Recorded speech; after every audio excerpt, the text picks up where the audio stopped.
I do acknowledge the efforts of the Minister over the last year to resolve this problem, but this playing catch-up is typical of the Government's approach to keeping the promise. We've heard this morning the damning Audit Scotland report about the lack of planning from the Government over many years to deliver the promise, which means we're now behind schedule.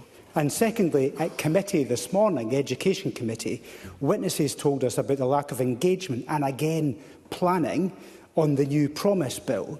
So is the Minister going to change the Government's approach to keeping the promise? Minister. So I've been clear. I welcome the Audit Scotland report, and I'll take the time to consider its recommendations in full.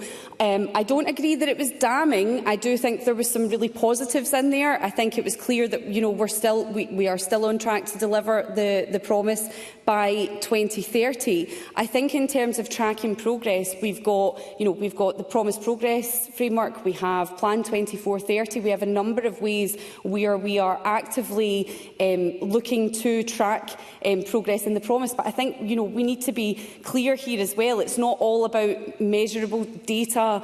There are real people and real lives here, and I think we know that the promise is transformational change.